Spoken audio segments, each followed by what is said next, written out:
Saudara-saudara, hari ini kita akan merenungkan 1 Raja-Raja pasal 18 ayat 21 dan ayat 38 hingga 39. Saudara, kisah dari bagian firman Tuhan ini dilatar belakangi oleh musibah yang menimpa orang Israel. Diperkirakan lebih dari 3 tahun 6 bulan hujan dan embun tidak turun pada masa pemerintahan Raja Ahab, sehingga terjadi kelaparan yang sangat berat di Yerusalem. Kondisi tersebut terjadi bukan tanpa sebab. Kondisi itu terjadi karena Raja Ahab telah berlaku timpang di hadapan Tuhan dengan mengikuti jejak kefasikan Isabel, istrinya, yang berasal dari bangsa yang tidak mengenal Allah. Ketimpangan itu berupa penyembahan kepada Baal. Selain itu, pembuatan patung Asyera atau Dewi Kesuburan. Patung Asyera ini dibuat karena dipercaya sebagai istri Baal, sehingga diletakkan secara berdampingan untuk disembah.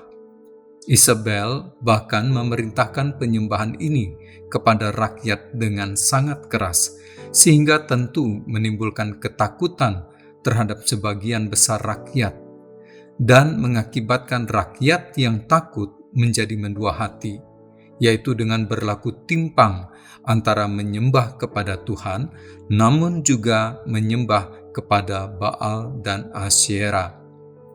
Ketimpangan rohani ini mengakibatkan kemerosotan rohani, kerusakan moral, dan runtuhnya rasa kemanusiaan.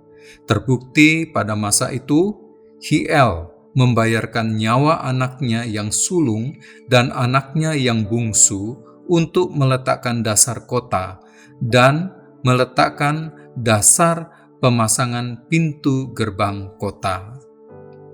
Terhadap dosa yang begitu keji ini, yang mendatangkan celaka kepada Israel, Elia menegur dan berkata kepada Raja Ahab yang menuduhnya telah mendatangkan celaka kepada Israel. Elia berkata, "Bukan aku yang mencelakakan Israel, melainkan engkau ini dan kaum keluargamu, sebab kamu telah meninggalkan perintah-perintah Tuhan, dan engkau ini telah mengikuti para Baal." Lalu dikatakan di sana Elia mendekati seluruh rakyat itu yang ada di situ waktu itu, dan berkata, "Berapa lama lagi kamu berlaku timpang dan bercabang hati? Kalau Tuhan itu Allah, ikutilah Dia. Kalau Baal, ikutilah dia." Tetapi rakyat itu dikatakan tidak menjawab Elia sepatah kata pun.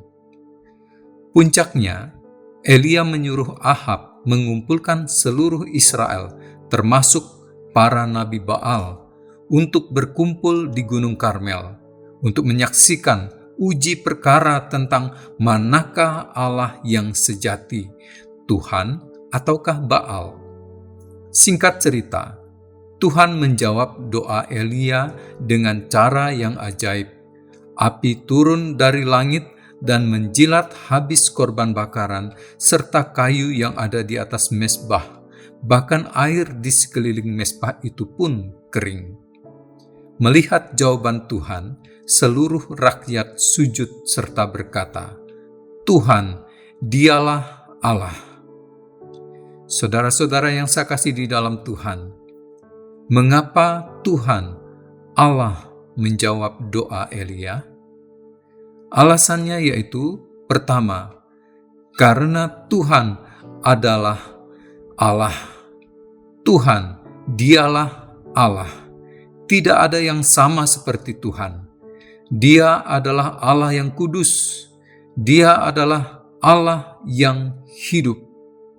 Alasan yang kedua, karena Elia hidup benar di hadapan Tuhan. Saudara, Tuhan berpihak dan berlaku adil kepada orang yang dibenarkannya. Anda dan saya tidak sempurna. Doa Anda maupun saya juga tidak sempurna. Tetapi Anda dan saya adalah orang benar, yaitu orang yang tidak ikut maupun mencintai kejahatan. Maka yakinlah doa kita didengar oleh Tuhan. Tuhan pasti akan menjawab doa seturut waktu dan rencananya, karena Dia Tuhan yang adil. Mungkin jawaban Tuhan atas doa Anda dan saya tidak spektakuler seperti Tuhan menjawab doa Elia.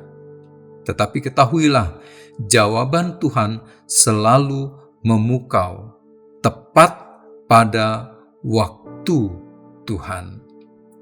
Tetapkan hatimu kepada Tuhan, Allah kita, yang telah menyatakan kasih-Nya dan keadilan-Nya di dalam Yesus Kristus Tuhan kita. Kiranya segala kebaikan Tuhan dilimpahkan-Nya kepada kita yang hidupnya takut akan Tuhan. Amin. Mari kita berdoa. Allah Bapa kami di dalam surga, Engkaulah satu-satunya Tuhan, dan tidak ada yang lain seperti Engkau. Engkaulah yang mendengarkan doa, karena kasih setiamu kepada orang yang telah Engkau benarkan. Kuatkanlah, teguhkanlah iman kami, umat kepunyaan-Mu, untuk menantikan jawaban Tuhan. Dalam nama Tuhan Yesus, amin.